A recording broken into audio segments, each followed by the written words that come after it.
Алло, ты чего вести? Мара съемка мекини? Давай. Уже бью. Ма, хап. Ага, молодец. Кафо. Кафо. Ши, стоп.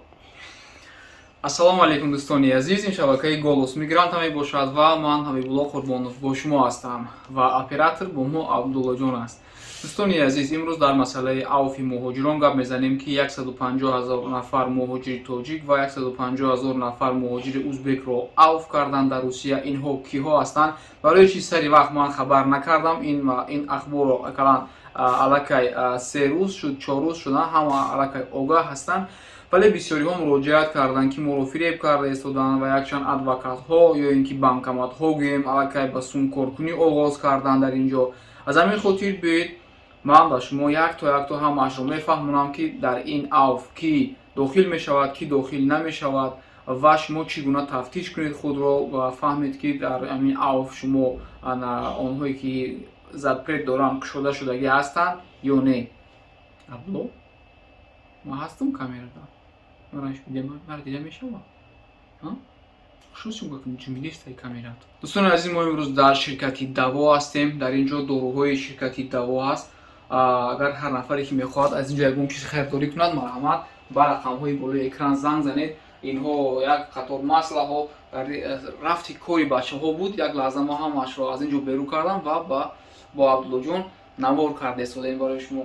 ва ин доруҳои ширкати даво аст. рақамҳое ки мебинед эпимедиум паста барои фарбе шудан, барои хароб шудан, барои ҳамаи чӣ дар ин ҷо ҳаст. ба ҳамин рақамҳо муроҷиат кунед дӯстони азиз ва ҳар куҷое ки хоҳед ба шумо доставка мекунанд, бурда мерасонанд. ва дар ин ҷо телефонҳои нағз ҳам ҳаст. ҳоло дар ин ҷо Муборис ҷон навор карда истода буд, мо ӯро низ хизматдод ҷавоб додем. агар телефон лозим бошад ба ҳамин рақамҳо муроҷиат кунед.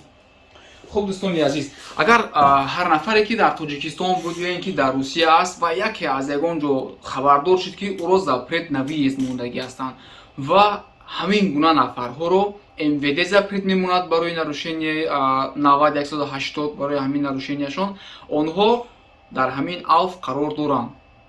Абло? Шли таусукун камтар.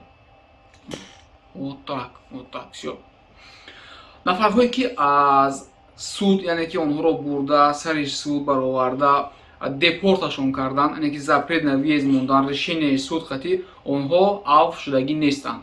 ва бисёри нафарҳое ҳастанд ки ба ман муроҷиат карданд ки какой-то адвокатҳо онҳоро якбы гӯё ки онҳоро кушоданд въездашонро ва аз онҳо 50 000 100 000 талаб карда истоданд. Не дӯстони азиз, шумо ягон ҳамон нафарҳое ки шумо мешиносед регистратсия мекунанд, ҳамин онҳо бо ҳамин ФМСу бо баъзе участкавой бо ҳаминҳо сару кор доранд ва ҳамон пулисҳое ки дар даст планшет доранд, онҳо метавонанд въезди шуморо проверка кунанд ки кушода аст ё маҳкам.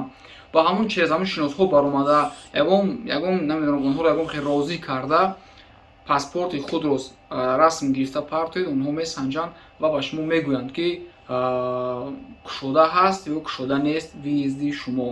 ҳатман вақте ки паспорти худро расм мегиред, ҳамон ҷоеш ки расми майдаи шумо аст ку бо имзоятон ҳамонашро маҳкам карда равон кунед, барое ки бо аз паспорти шумо рафта ягон ҷо ягон кредит нагиранд, ягон симкарта афорид накунанд ва ба сари шумо балои бад наёранд.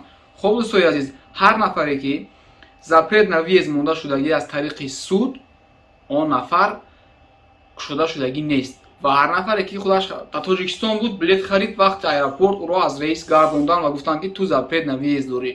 ана ҳамин гуна нафарҳоро кушодагӣ ҳастанд.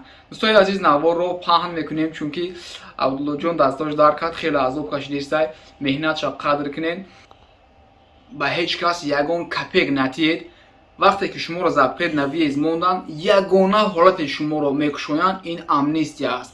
дигар ягон адвокат, ягон челез ёрдам, ягон кас въезди шуморо агар запрет бошад кушода наметавонад. дӯстони азиз, мефарашиди Абдулло?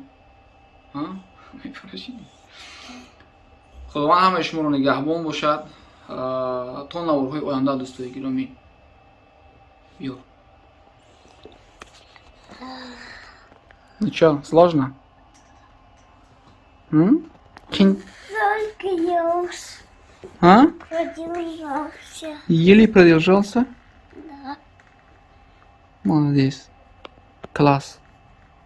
دوستای عزیز یک چیز دیگر فراموش نکرده در همین ویدیو شما در گپ زدم. بسیار بچه‌های تاجیکستان برای گرین کارت پر کردن زناشون گپ میزنن که صورتای کودک‌ها صورتی اویلشون میپرتویا در فت استودیو میرن رسم میگیرن در همونجا فون علیش کردیستن که یار کی بشه خوش رو شوا گفته رنگی کاستوم گروه برای وای میگیرن کنن پاسپورت همین خالی نکنن همین صورت گرفتن میگیرن پارتویانش تمام یگون داش روشن کردن ممکن نیست فتاشوپ قاطی فقط 4 کنجا بریدن ممکنه همون از میره در کاری دیگه یگون داش استفاده دادن ممکن نیست так ما بسیار شما ببینیم کاستوم شوندیان فونش علیش کردن همه را جزیر کرده بعد روی کردگان امیر خواستم با شما برسانم پروگرام و بوتای odam نیست نگاهش کنه و بوتای اتوماتیک میبینه کاری کامپیوتر کاری فتاشوپ сразу исключать میکنه همین خلاص خود داودا همه کارش مو برباد میره برای همین خاطر همین فهمونین در اویلاتون در مو صورت گیرو فهمونن که یگون کارش نکرد صورت گرفتی رویش کن تمام همینجا دو سه روز پر کردیم